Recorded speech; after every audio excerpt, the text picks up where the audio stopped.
तो हम लोग दिल्ली से निकल चुके थे और मैं अब आपको बताती हूँ कि क्या हुआ था वहाँ उतरने के बाद। मैंने लास्ट व्लॉग में बताया ना आपको एक प्रॉब्लम हुई थी, तो अभी बताती हूँ आपको क्या हुआ था।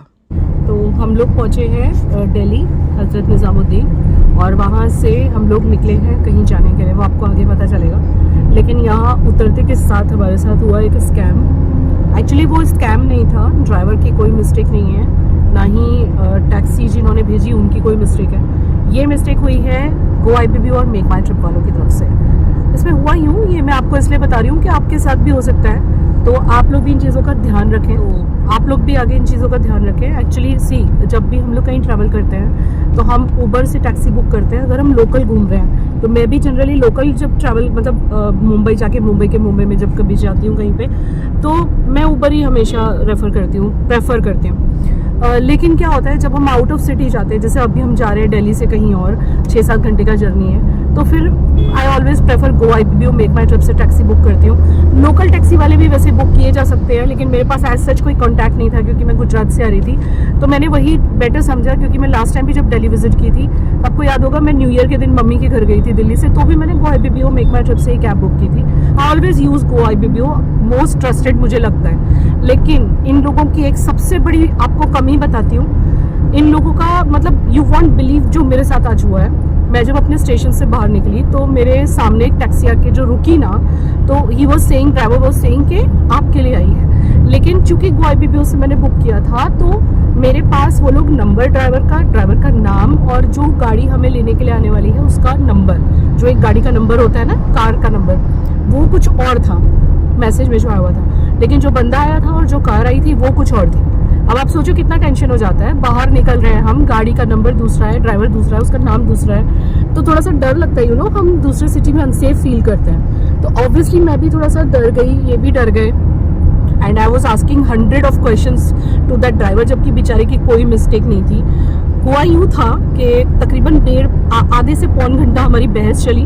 तो मैंने क्या ज़रूरी समझा, कोई इंसान क्या करेगा, चलो यही करेगा ना कि GoIBBO के माई ट्रिप सेक्शन पे जाके जो उनका हेल्पलाइन होता है उसको कॉल करेगा और पूछेगा कि भाई ये क्या हुआ है। यू वॉन्ट बिलीव, जब मैं अपने माई ट्रिप सेक्शन पे गई और वहाँ पे मैंने उनके नंबर को, हेल्प नंबर को डायल किया, GoIBBO का जो कस्टमर केयर नंबर है, वो नंबर स्विच ऑफ आ रहा है, वो नंबर आउट ऑफ रीच आ रहा है, समटाइम्स स्विच ऑफ बता रहा है, समटाइम्स आउट ऑफ रीच बता रहा है। और वो मैं नंबर भी यहाँ लिख दूंगी कहीं पे। मतलब इससे ज्यादा और अनोइंग क्या हो सकता है कि इंसान जिसके थ्रू बरसों से बुकिंग कर रहा है और अगर वो कहीं अटक जाता है, किसी वजह से कुछ प्रॉब्लम आ जाती है जो मेरे साथ आई, वो किससे कंफर्म करेगा कि भाई ये टैक्सी चेंज हुई है, वो किसने चेंज करी है या ड्राइवर किसने चेंज करा है। सो GoIBBO की ये बात बहुत वर्स्ट है, बहुत बुरी है, और इन लोगों को इस चीज़ में चेंज लाना चाहिए। आपको पता है हम लोग का 1-1.5 घंटा बिगड़ गया।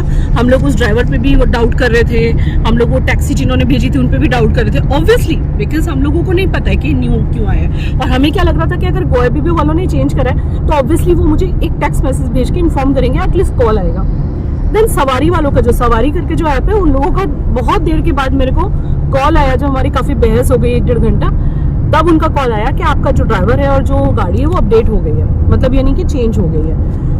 फिर मुझे कहीं से मेक माई ट्रिप वालों का नंबर मिला, क्योंकि GoIBBO की तो हेल्पलाइन अवेलेबल ही नहीं है गाइज।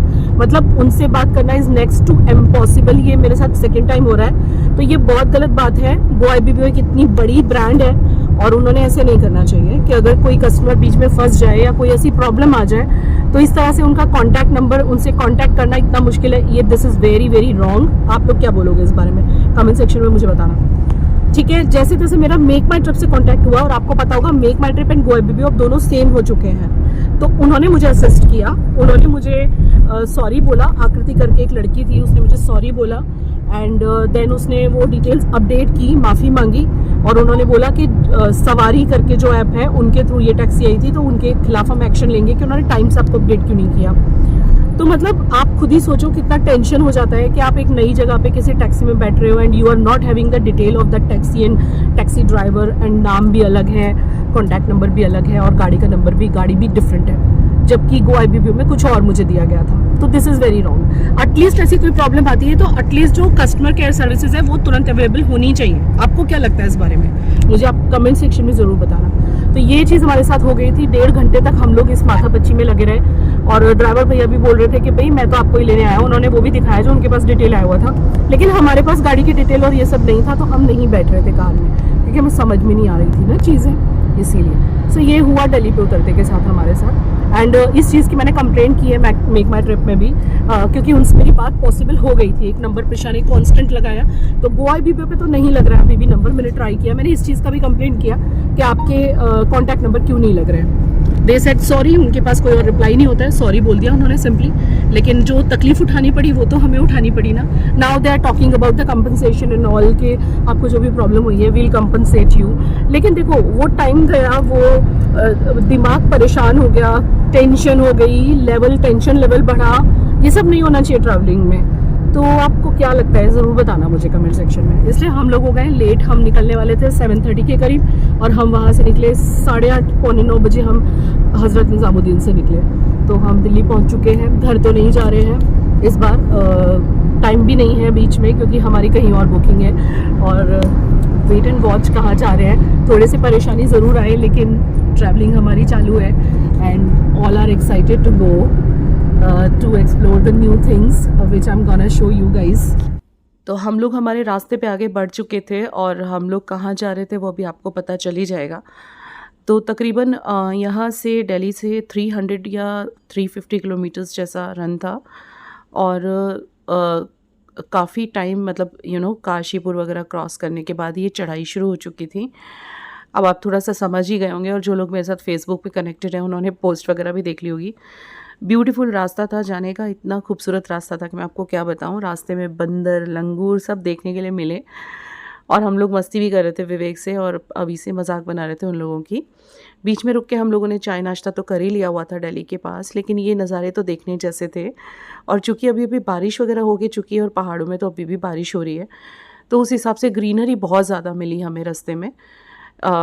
ये एकदम अनएक्सपेक्टेड सा हॉलीडे है हमारा। मैंने बुक तो काफ़ी पहले किया था, लेकिन मुझे पता नहीं था कि कंफर्म हम चले ही जाएंगे, क्योंकि बच्चों के स्कूल कॉलेजेस वगैरह इस टाइम पे चालू रहते हैं। तो आई वाज बिट कंफ्यूज्ड कि हम जाएंगे या नहीं जाएंगे, बट फिर भी हमने कंफर्म कर लिया because of the property we are going इन।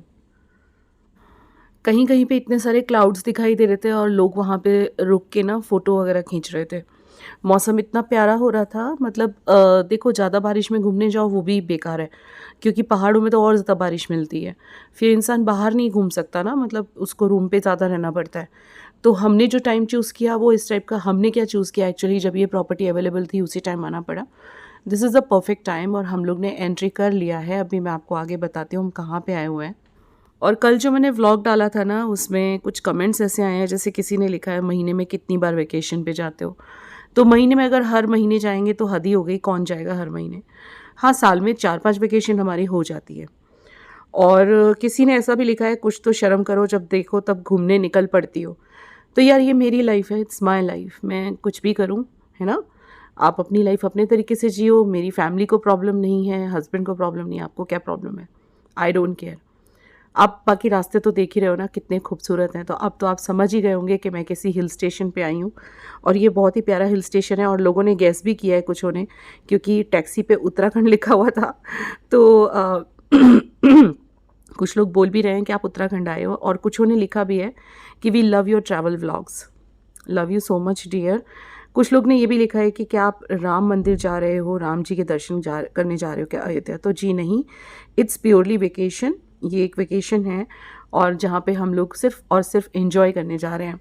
और ये मुझे मेरे मेंबरशिप के थ्रू मिला है, और कैसे कैसे मिला है वो आगे हम बात करेंगे, ठीक है ना। बाकी बच्चों की पढ़ाई डिस्टर्ब ज़्यादा नहीं हुई है, अभी की 2-3 दिन की छुट्टी हुई है, प्रिशा की हुई है, बट प्रिशा तो I know she will cover up, कोई टेंशन वाली बात नहीं है। आप मौसम देखो कितना ज़्यादा खूबसूरत हो रहा है और रास्ते भी उतने ही ज़्यादा खूबसूरत हैं।